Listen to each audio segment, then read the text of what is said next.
My mom abandoned me and left only $2. Will you be my dad for $2? An alien girl asked a human. The station lights hummed softly above him, white and tired, like they had been awake for too many years. His cargo ship was gone now, taken back by the company after a contract dispute he did not win. All his belongings fit into one worn travel bag resting at his feet. Humans were not common here. Most travelers gave him quick looks and then looked away, as if his presence was uncomfortable. Humans were known for being emotional, unpredictable, and inefficient by galactic standards. Strong in short bursts, yes, but bad at long plans. That was what the data said. Ethan had learned that the hard way. His credit balance blinked red on his wrist screen.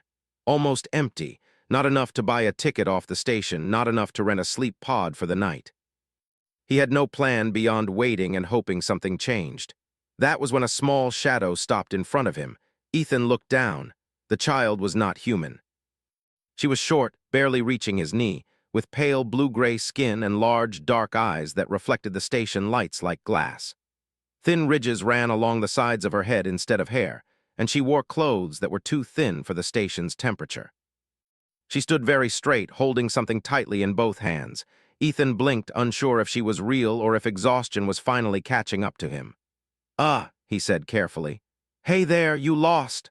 The girl tilted her head, studying his face with serious focus. Then she opened her hands. 2 small coins rested in her palm. They were old, scratched, and made of a dull metal Ethan did not recognize. My mother left, the girl said in clear, careful words. Her voice was soft but steady. She gave me this. Ethan frowned. She left you here? Yes. People walked past them without slowing down. A tall, insect-like trader stepped around the girl without even looking at her. A pair of armored security drones floated by, sensors scanning cargo tags instead of faces. Ethan felt a tightness in his chest he did not understand. Where did she go? He asked.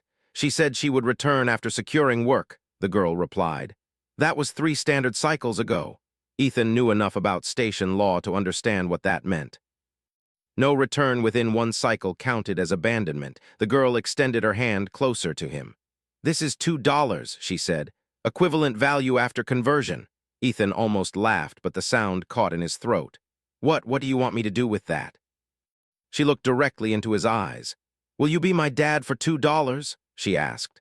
The words landed heavier than any cargo crate Ethan had ever lifted. He looked around quickly, half expecting someone to jump out and tell him this was some kind of scam or test. But there was only the endless movement of the station, the noise, the indifference. I think, he said slowly, you've got the wrong guy. The girl did not pull her hand back. My species allows temporary guardianship through payment, she explained. You are alone. You are idle, you are human. That's not exactly a good reason, Ethan muttered. She considered that. Humans stay when others leave. Ethan opened his mouth to deny it, but no words came out. Listen, he said after a moment, rubbing his face. I don't have food. I don't have a place to sleep. I don't have a ship. I can barely take care of myself. I require very little, the girl replied. And I can wait. Something in the way she said that made his chest tighten again. Ethan sighed and leaned forward, elbows on his knees. What's your name? Sira, she said. Designation minor unbonded. Yeah, Ethan said quietly. That part I got. He stood up and walked toward a nearby station terminal. Sira followed him, steps light and careful, as if she was afraid to fall behind. The terminal's screen flickered to life as Ethan placed his hand against the scanner. Station AI, he said. I need to check the status of a minor alien, possible abandonment case. The screen paused for a moment longer than usual. Please state species and identification markers, the AI replied. Sira stepped forward and recited a string of data from memory. The AI processed it in silence. Status confirmed, the AI finally said. Minor has been classified as abandoned. No guardians currently registered.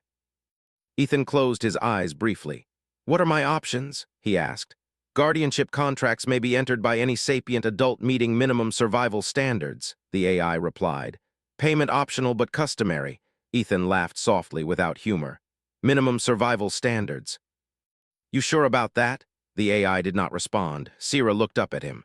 Will you accept? Ethan looked at the 2 coins again. They felt heavy now, like they were made of more than metal. How long is temporary? He asked. 1 cycle, Sira said. Renewable by mutual consent. One cycle, he could manage one cycle, somehow, maybe. He reached out and closed her small fingers gently around the coins again. Keep them, he said. I don't, the AI interrupted. Payment must be transferred to finalize contract, it said. Ethan froze. You're kidding. Sierra looked confused. You do not want payment? No, he said quickly. I mean, yes, he sighed. Fine, he muttered. $2 it is. She placed the coins into his hand with careful seriousness. The terminal chimed. Guardianship contract initiated, the AI said. Guardian Ethan Hale, Dependent Sierra, duration 1 cycle. A soft blue light scanned them both. Contract locked, the AI continued. Termination without review is not permitted. Ethan's heart dropped. Wait, he said. What do you mean not permitted? Guardian responsibilities now apply, the AI replied. Failure to comply will result in penalties. Ethan stared at the screen. I thought this was temporary. It is, the AI said. Temporarily permanent. That makes no sense, Ethan said. The AI went silent. Sierra looked up at him again, her eyes wider now. You accepted, she said. That means you will stay. Ethan rubbed the back of his neck. Yeah, he said slowly. Looks like it. They stood there for a moment, the noise of the station flowing around them like water around a rock. First things first, Ethan said. We need food. I do not require nutrition as often as humans, Sierra said. But you do, he smiled faintly. Smart kid. They walked toward the public food hall, Ethan aware of more eyes on them now. Humans with dependents were rare.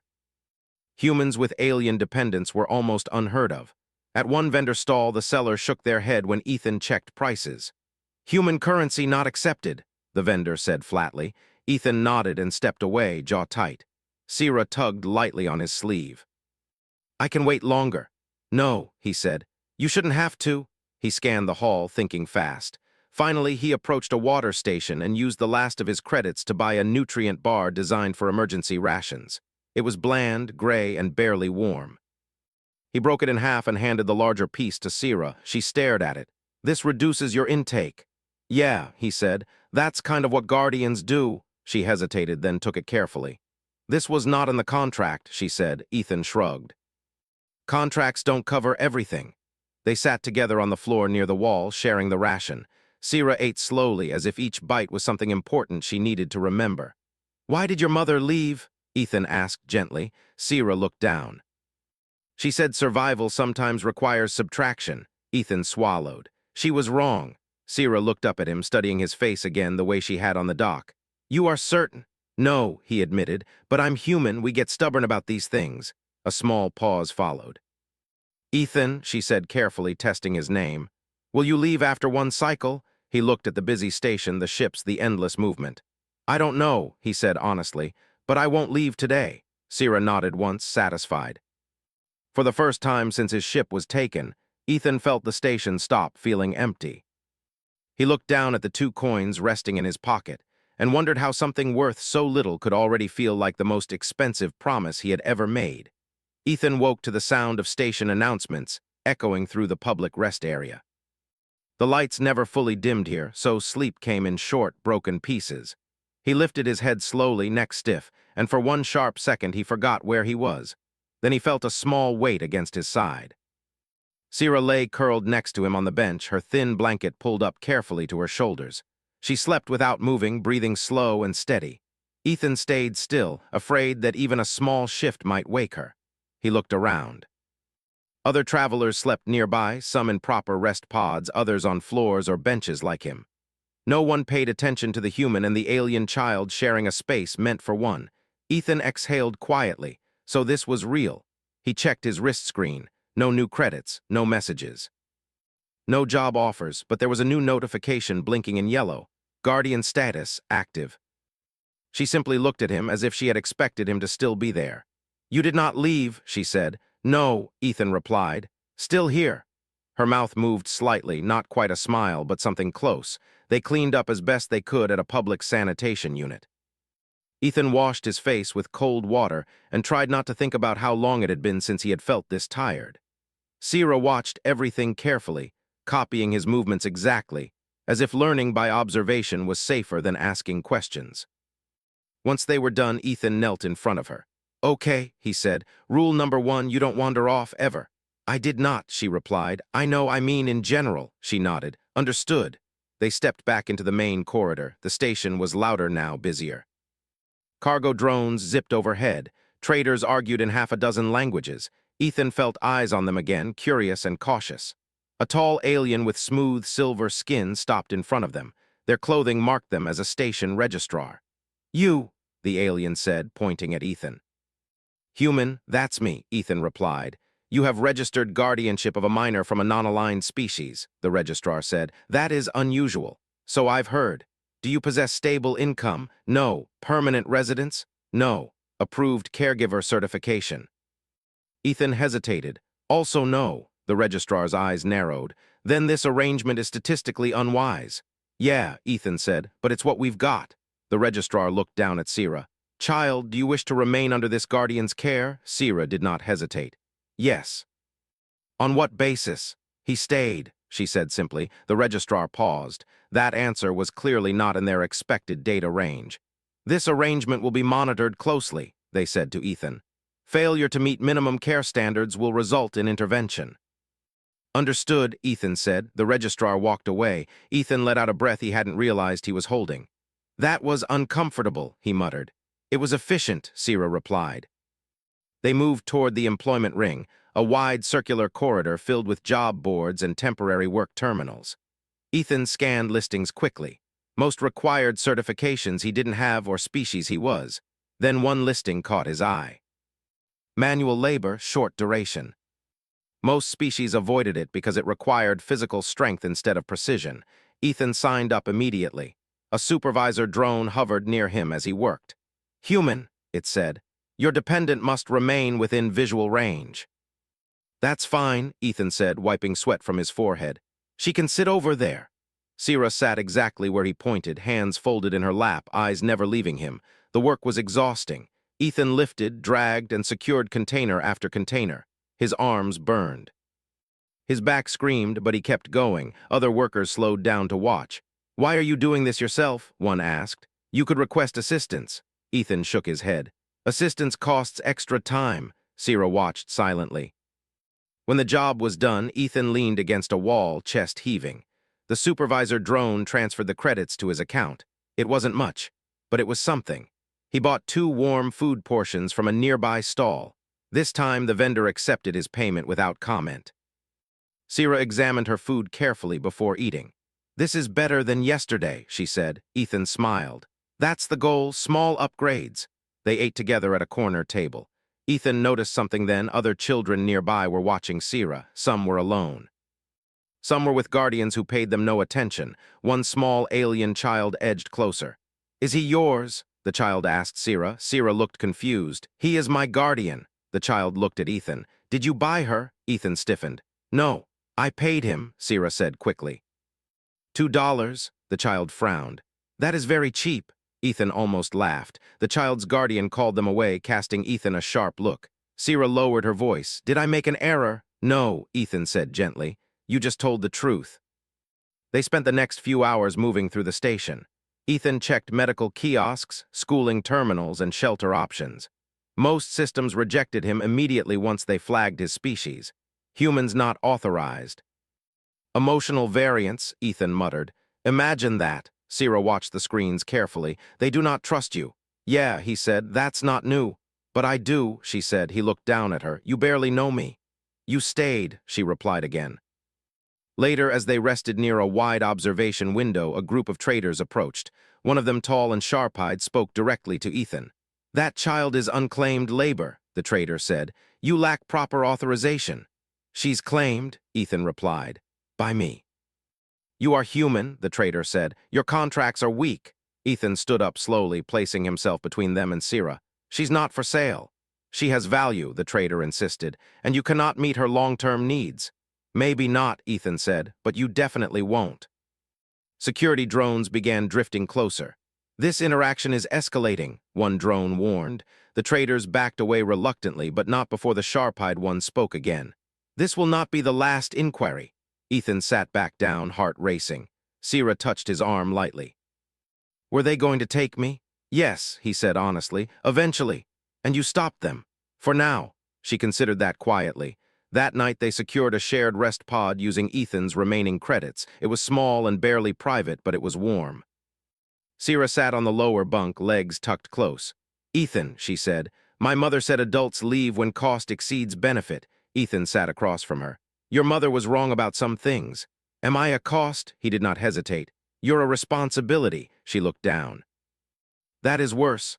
"No," he said quickly. "It's better. Responsibility means I chose to care." She processed that. "Will you choose again tomorrow?" she asked. Ethan leaned back against the wall, exhausted. "Yeah," he said. "I think I will." Sira nodded, satisfied. As the lights dimmed slightly for night cycle, Ethan stared at the ceiling, aware of the Guardian contract ticking quietly in the system. One cycle, he had told himself. But as Sira fell asleep again, safe and warm, he knew the truth. Humans were bad at temporary things. And the station, full of rules and data, had just made a very serious mistake by letting one try. The third day began with an alert Ethan did not like. It chimed softly on his wrist screen while he was helping Sira adjust the thin jacket he had bought for her from a second-hand stall. The message was official, marked with council symbols. Guardian review pending. "That doesn't sound good," he muttered. Sira looked up at him. "Is it about me?" "Yeah," he said honestly, "but don't worry, we'll handle it." She studied his face carefully. "Your voice pattern suggests uncertainty." "Yeah," he said, "that too." They made their way toward the administrative ring, a place most station residents avoided unless they had no choice. The walls were cleaner here, the lighting brighter, and the air colder. Everything felt less human. They stopped in front of a wide chamber with transparent walls. Inside, several alien officials waited, seated in a curved formation. A floating recorder drone hovered near the ceiling. "Enter," a calm voice instructed. Ethan took a breath and stepped forward, placing one hand lightly on Sira's shoulder. She stayed close, not hiding but not stepping ahead either. "Guardian Ethan Hale," one official said, "you have been summoned for evaluation." "Understood," Ethan replied. The official tapped a control. "Your guardianship has attracted attention." "Because I'm human," Ethan said. "Because you are inefficient," another official corrected. "You lack resources, you lack stability, you lack approval." Ethan clenched his jaw. "I don't lack commitment." Several officials exchanged looks. "Commitment is not a measurable resource," one said. Sira stepped forward slightly. "It is for humans." All eyes turned to her. "Dependent," the first official said. "Do you feel endangered?" Sira thought carefully. "No." "Are your physical needs being met?" "Yes."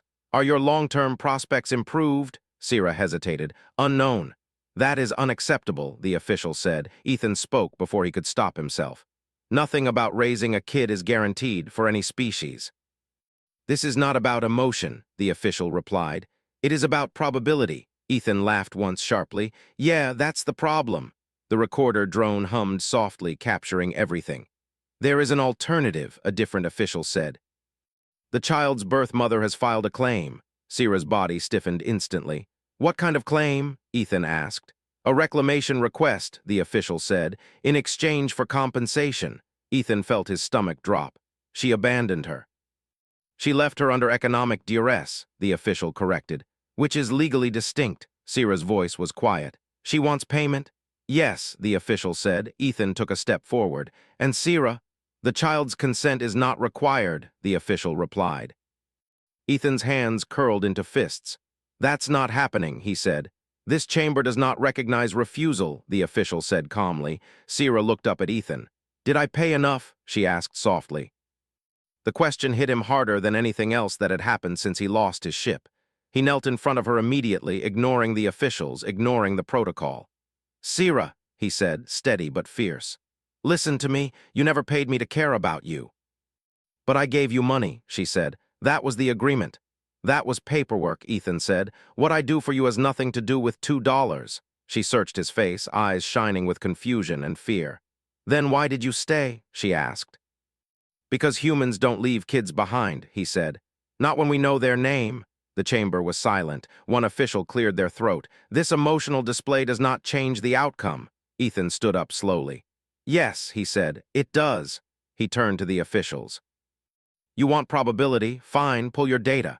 Several screens lit up around the chamber, showing charts and statistics. "Human guardianship success rates," Ethan said. "Not just with humans, with anyone." The officials hesitated. That data is inconsistent, one said. Inconsistent, Ethan repeated. Or inconvenient? Another screen appeared, this one filled with case logs. Human civilian adopts non-kin during evacuation. Human soldier refuses extraction without injured alien ally. Human colony shelters displaced species at own resource cost. The officials stared. These behaviors defy optimization, one said. Yeah, Ethan replied. That's what makes them reliable. Sierra looked between the screens and Ethan. You choose loss, she said slowly, on purpose. Sometimes, Ethan said, we call it love. The word hung in the air, untranslated and unresolved. The officials withdrew into private discussion. The chamber lights dimmed slightly. Sierra leaned closer to Ethan. If they separate us, I will not resist. Ethan shook his head. You won't have to. After several long minutes, the officials turned back. There is a clause, the lead official said reluctantly. Rarely invoked, emotional permanence. Ethan straightened. I know it. Sierra looked up sharply. What is that? It means, Ethan said, that once a guardian demonstrates sustained emotional investment, the bond can override financial claims. The official nodded. But it requires proof. Name it, Ethan said. The official gestured to the recorder drone. Guardian Hale must formally state intent of indefinite guardianship without compensation and accept all future consequences. Ethan did not hesitate. I do, he said. The chamber reacted instantly. Systems chimed. Alerts flashed. Sierra's eyes widened. Indefinite means forever. Yeah, Ethan said quietly. That's kind of the point. Guardian, the official said, you understand that this choice may permanently limit your mobility, employment options, and legal standing. I understand, Ethan said. You will receive no compensation. I know. You may lose opportunities. I already did, he said. Then I found a better one. The official studied him for a long moment. Statement recorded, they said. Claim by birth mother is denied. Sierra let out a small sound Ethan had never heard before. Not quite a cry, not quite laughter, relief. She reached out and took his hand. The officials looked unsettled. This case will be circulated for review, one said. Your species continues to be problematic. Ethan smiled faintly. We get that a lot. They were dismissed. Outside the chamber, Sierra did not let go of his hand. Forever is a long time, she said. Yeah, Ethan replied. We'll take it one day at a time. Word spread quickly. By the time they reached the lower corridors, people were staring openly now. Messages flickered across public feeds. A human had invoked emotional permanence for an alien child. Other abandoned children began watching him the way Sierra once had. One small figure approached, then another. Is it true? A child asked. Humans stay? Ethan crouched to their level. Not all of us, he said honestly, but enough. That night in the rest pod, Sierra sat quietly on her bunk. Ethan, she said. My species believes bonds weaken survival. Ethan leaned against the wall. We believe survival without bonds isn't worth much, she nodded slowly. I think, she said, your species is dangerous. Ethan chuckled. Yeah, in the best way. As Sierra lay down to sleep, she held the 2 coins in her hand for a long moment. Then she placed them carefully on the small shelf beside the bunk. I do not need these anymore, she said. Ethan watched her drift off, the station humming softly around them. Outside, the galaxy continued measuring worth in credits and probability. Inside a small rest pod, a human had chosen something far more difficult, and the system had no idea what to do with that. The station changed quietly after that, not all at once. Not with alarms or announcements, but small things began to feel different. Ethan noticed it the next morning when he walked with Sierra through the central corridor. People did not just look at them anymore. Some nodded. Some stepped aside. A few watched with something close to respect. His wrist screen chimed again. Guardian status confirmed. Yeah, Ethan replied. That's kind of our thing. They stopped near a large window where stars drifted slowly past. Sierra pressed her hand against the glass, watching a transport ship jump into hyperspace. Will we leave this place? She asked. Eventually, Ethan said. When we can, she nodded. As long as we leave together. That's the rule, he said. They did not notice the council observers at first. 3 officials stood near a platform above, watching silently. Data streamed across their screens, showing projections that refused to settle into neat lines. Human emotional permanence events were spreading, not fast, but steadily. Later that day, Ethan was approached by a station liaison, an older alien with calm movements and tired eyes. "Guardian Hale," they said, "the council requests your presence." Ethan groaned softly. "Again?" This time, the liaison said, "It is not a hearing." Sierra looked up at Ethan. "Is that good?" "I think so," he said. The council chamber felt different now, less cold, less certain. "You have created a precedent," the lead official said once Ethan and Sierra stood before them. "I didn't mean to," Ethan replied. "I just did what felt right." "That," the official said, "is the problem." Sierra squeezed Ethan's hand. "Since your declaration," another official continued, "3 more abandoned minors have refused reassignment unless placed with human guardians." Ethan raised his eyebrows. "I didn't ask them to." "We know," the official said. "They observed." A screen lit up, showing footage of Ethan sharing food, shielding Sierra standing between her and the traitors. "Humans demonstrate a pattern," the official said. "Once a bond forms, it does not weaken with cost." Ethan shrugged. "We don't really keep score." "That makes your species difficult to regulate," the official said. "And yet," another official added slowly, "remarkably effective." The room fell silent. "We are revising guardianship law," the lead official said at last. "A new category will be added, chosen family." Sierra's eyes widened. "For everyone? For any species willing to accept the burden without compensation," the official replied. Ethan felt something warm settle in his chest. "That's good," he said. "There is more," the official continued. "We would like you to serve as a liaison." Ethan blinked. "You want me to work for you?" "To explain human behavior," the official said. "To others." Ethan laughed softly. "Good luck with that." The official inclined their head. "You have already begun." They were dismissed with fewer warnings than usual. Outside the chamber, Sierra looked thoughtful. "You changed the rules," she said. "No," Ethan replied. "I just followed mine." They moved through the station again, but now children did not just watch. Some approached. Some asked questions. Is it true humans stay even when it hurts? Do humans really share food? Do they stop choosing? Ethan answered honestly. Sometimes it hurts. Yes, we share. No, we choose every day. Word spread beyond the station. Human captains began receiving unusual requests. Not for transport, not for trade, for guardianship. Some humans said no, some said yes. And every time a human said yes, the system recorded something it could not fully measure. Weeks passed.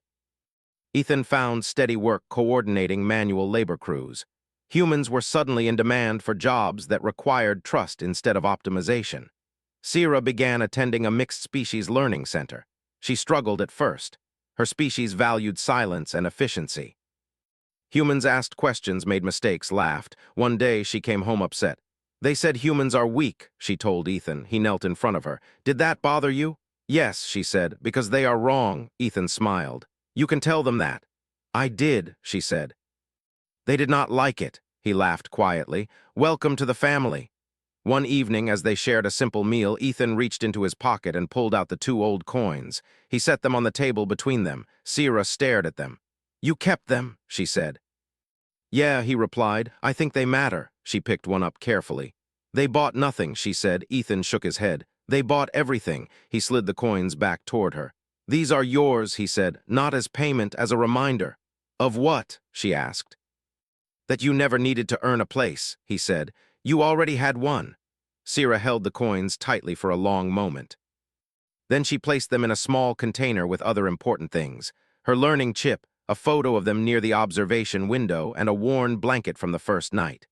Outside, the station continued its endless movement. Ships arrived, ships left. Deals were made and broken, but something had shifted. A report circulated through the council networks, then beyond them. Summary.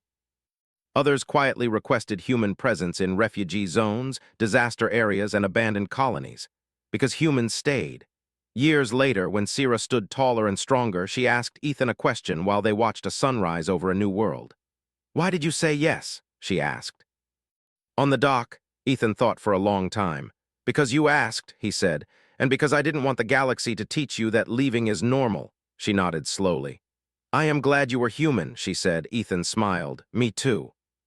Far away in places where children were left behind, stories spread.